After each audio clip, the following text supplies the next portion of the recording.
Elon Musk की timeline पर जाकर के देखिए आज की तारीख में आप भर भर करके आपको ऐसे ट्वीट्स मिलेंगे जिसमें पूरी दुनिया के अंदर जितने भी शरणार्थी हैं उन सबको देशों से बाहर निकालने की लड़ाई लड़ रहा है। आज की तारीख में वो उस आतंकवाद के खिलाफ सीधे सीधे बोल रहा है जिसके खिलाफ बोलने की हिम्मत ट्रंप तक में नहीं होती है, जिसके खिलाफ बोलने की हिम्मत किसी देश के राष्ट्राध्यक्ष, किसी देश के राष्ट्रपति, प्रधानमंत्री में नहीं है। मैं कह रहा हूं कि पुतिन, शी जिनपिंग, यहां तक कि नरेंद्र मोदी के अंदर भी नहीं। वो काम इस समय पर इलोन मस्क कर रहा है। आज यूरोप, अमेरिका पूरी तरीके से इस्लामिक आतंकवाद से त्रस्त हो चुका है।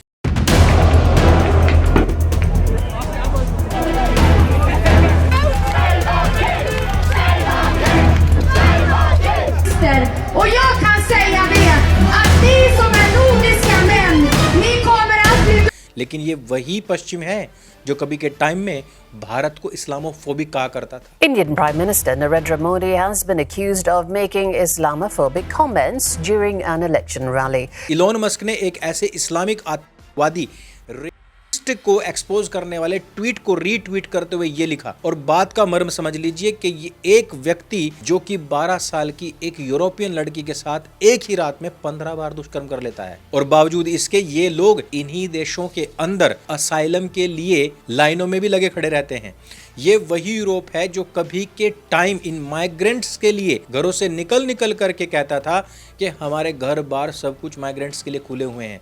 इसके ऊपर मैंने अमजद ताहा अपने एक ट्वीट में अपना वीडियो पोस्ट करते हुए लिखता है कि मैं तो अरबी व्यक्ति हूं, हमने अपने देशों के अंदर मुस्लिम ब्रदरहुड को पूरी तरीके से प्रतिबंधित किया हुआ है।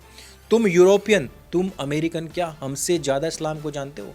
तुम लोगों ने उन्हीं सब चीज़ों को अपने देशों के अंदर स्वतंत्रता दी हुई है। यही कारण है कि तुम लोगों के देशों के अंदर ये उत्पात मच रहा है। थोड़ा सा क्लिप अवश्य सुनिएगा। You're allowing it to happen. You can put rules and regulation. Deport those Islamists. Do not let them harm your children. Do not let them harm your society, your community. Elon Musk ने इस tweet को भी retweet करते हुए लिखा, vice words in सभी Islamic migrants के खिलाफ, और इनके स्लोगन्स आप सुन लीजिए। मेलबर्न जैसी विख्यात जगहों पर अब कोई भी गाजा पट्टी या फिलिस्तीन के पक्ष में कोई आंदोलन नहीं निकाल सकता। पकड़ करके उनके झंडे जला दिए जा रहे हैं। ऑस्ट्रेलिया के बारे में तो हमने कभी ये सब चीजें नहीं सुनी थी। सिडनी से लेकर के मेलबर्न और पर्थ से लेकर के ब्रिस्बेन तक हर जगह पर आंदोलनकारी सड़कों पर निकले हुए हैं। ये केवल हिंदुस्तान ही है जहां पर आपको भाईचारे का झूठा चूरन चटाया जा रहा है। 30 करोड़ हो चुके हैं, अलग देश की मांग कर रहे हैं। आज रोहिंग्या बांग्लादेशियों को निकाला जा रहा है, लेकिन यहाँ पर बैठे हुए घुसपैठियों के पेट में दर्द हो रहा है।